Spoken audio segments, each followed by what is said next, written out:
नमस्कार, आदाब। मैं हूं फरीद अली और आप देख रहे हैं TV9 भारतवर्ष। बॉलीवुड और हॉलीवुड की चकाचौंध से दूर एक अभिनेत्री ने अपनी निजी लड़ाई में वो रास्ता चुना जिसने आधुनिक चिकित्सा पर एक नई बहस छेड़ दी है। ग्लोबल स्टाइल आइकॉन अभिनेत्री नरगिस फाखरी ने एक ऐसी कहानी शेयर की है जो लाखों लोगों के घुटनों के दर्द का जवाब हो सकती है। क्या घुटने की गंभीर चोट के लिए अब सर्जरी ही एकमात्र रास्ता नहीं बचा? आइए देखते हैं। समस्या नरगिस के घुटने की चोट। सालों तक डांस और एक एक्टिव लाइफस्टाइल की वजह से नरगिस फाखरी के दोनों घुटनों में मेनिस्कल टियर्स की गंभीर समस्या हो गई थी। ये ऐसी चोट है जो खिलाड़ियों और आम लोगों दोनों को बेहद परेशान करती है। उनके लिए हर कदम चलना उठना मुश्किल हो गया। रोजमर्रा के काम के साथ ही उनकी परफॉर्मेंस पर भी असर पड़ रहा था और जीवन मुश्किल होने लगा। कई डॉक्टरों ने उन्हें सर्जरी की सलाह दी, लेकिन नरगिस ने एक अलग रास्ता चुना। मिथक बनाम हकीकत, सर्जरी से इनकार और नया समाधान। सालों तक उन्होंने फिजियोथेरेपी और कसरत जैसे पारंपरिक इलाज अपनाए, लेकिन आराम नहीं मिल पाया था। और फिर भी जब उन्हें सर्जरी की सलाह दी गई तो उन्होंने इनकार कर दिया। ये एक साहसिक फैसला था। क्यों?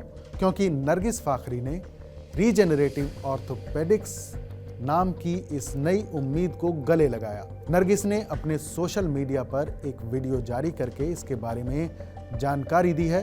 सुनिए उन्होंने क्या कहा। Hi guys, I would love to share my journey with you about my stem cell. I did the bone marrow stem cell for my both knees. They had meniscus tears due to dancing. And I am 2.5 months in and I'm feeling absolutely amazing. I can actually say that I feel at least 75 to 80% better.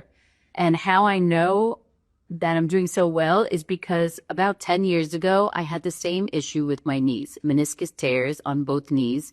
And I actually did not want to get surgery, which was proposed to me many times. Instead, I went the physio way and I strengthened my muscles. But that took me a very long time. That took me maybe, I would have to say, years, to be honest. क्या है ये regenerative orthopaedics जिसने नरगिस को surgery से बचा लिया? आइए समझते हैं। रीजेनरेटिव ऑर्थोपेडिक्स चिकित्सा विज्ञान का एक उभरता हुआ क्षेत्र है जो शरीर की अपनी मरम्मत क्षमता यानी इम्यूनिटी का इस्तेमाल करके चोटों का इलाज करता है। नरगिस के मामले में उन्होंने bone marrow derived stem cells regenerative therapy का चुनाव किया। Bone marrow derived stem cell therapy शरीर की अपनी अस्थि मज्जा यानी बोन मैरो से स्टेम सेल निकालकर उन्हें शुद्ध करके वापस चोट वाली जगह पर इंजेक्शन के माध्यम से डालने की प्रक्रिया है। इसकी कार्यप्रणाली की बात करें तो ये स्टेम सेल क्षतिग्रस्त ऊतकों यानी डैमेज्ड टिश्यूज जैसे मेनिस्कस की मरम्मत और उनके पुनर्निर्माण यानी रिकंस्ट्रक्शन में मदद करते हैं।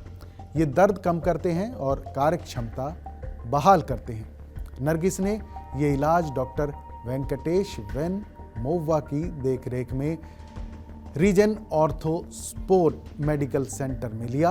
ये एक मिनिमली इन्वेसिव प्रक्रिया है, यानी इसमें बड़ी सर्जरी की तरह चीरफाड़ नहीं होती और रिकवरी का समय भी काफ़ी कम है।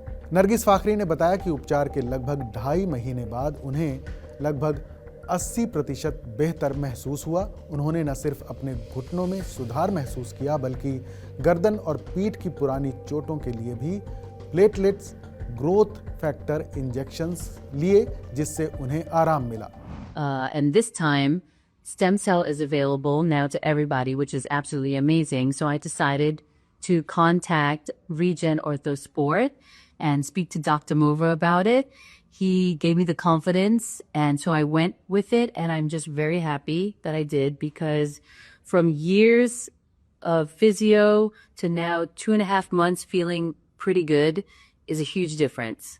So anyone who's out there like having these issues with their knees, I highly recommend trying the stem cell before any kind of surgery. Nargis का सीधा संदेश है कि जो लोग मस्कुलोस्केलेटल समस्याओं से जूझ रहे हैं उन्हें सर्जरी से पहले रीजेनरेटिव ऑप्शंस और बाकी विकल्पों का पता लगाना चाहिए।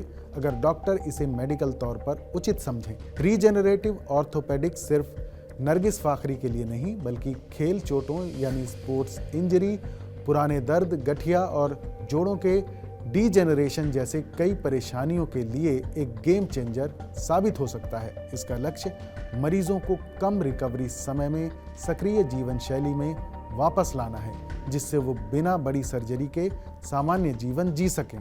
तो नरगिस फाखरी की कहानी हमें बताती है कि चिकित्सा विज्ञान लगातार विकसित हो रहा है। ये सिर्फ एक अभिनेत्री की व्यक्तिगत कहानी नहीं है, बल्कि लाखों लोगों के लिए उम्मीद की एक नई किरण है, जो घुटनों के दर्द या दूसरे मस्कुलोस्केलेटल समस्याओं से जूझ रहे हैं। क्या ये सर्जरी के युग का अंत है या चिकित्सा का एक नया अध्याय? इस पर आपकी क्या राय है, हमें कमेंट्स में जरूर बताइएगा। बाकी देश और दुनिया की तमाम बड़ी खबरों के लिए देखते रहिए TV9।